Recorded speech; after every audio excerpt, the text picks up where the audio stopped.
Do you solemnly swear that you will support and defend the Constitution of the United States? It used to be, serving in Congress was one of the safest jobs in America. Not this year. With voter discontent at historic highs, some veteran members have already paid the price. Stunning defeat in Utah. Longtime Republican Senator Bob Bennett was essentially thrown out of office by his own party yesterday. Congressman Alan Mollahan's defeat last night in the Democratic primary is making national headlines. Well, the ice looks a lot thinner for incumbents this year than in a lot of election years. Voters seem to be angry about just about everything, and there's a lot of dissatisfaction with incumbents in Washington in general. Roll Call's election preview features a list of the House's top 10 most vulnerable incumbents. While it's a bad year all around to be the establishment candidate, our list shows that freshman Democrats are the most in danger of losing their jobs.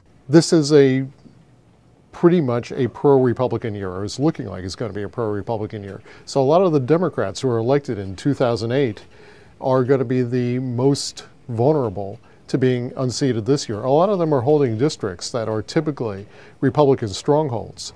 One such stronghold is Virginia's 5th, held by freshman Democrat Tom Perriello. Perriello narrowly won his district in 2008, when the state went blue for the first time in 40 years.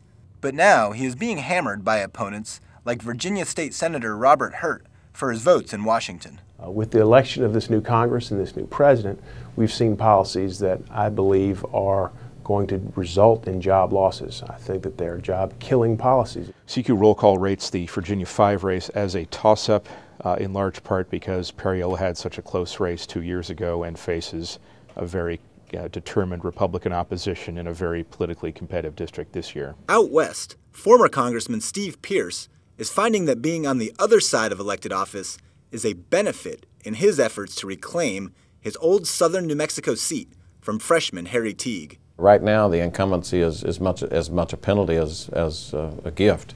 So right now, people are anti-Washington, and so it's a little bit of a problem he has to overcome, and we've got to overcome the challenges of his presence. Arguably, the most vulnerable member is the only Republican on our list, freshman An Joseph Gao. Gao won his overwhelmingly Democratic New Orleans district in 2008 after incumbent William Jefferson was indicted and later convicted for corruption.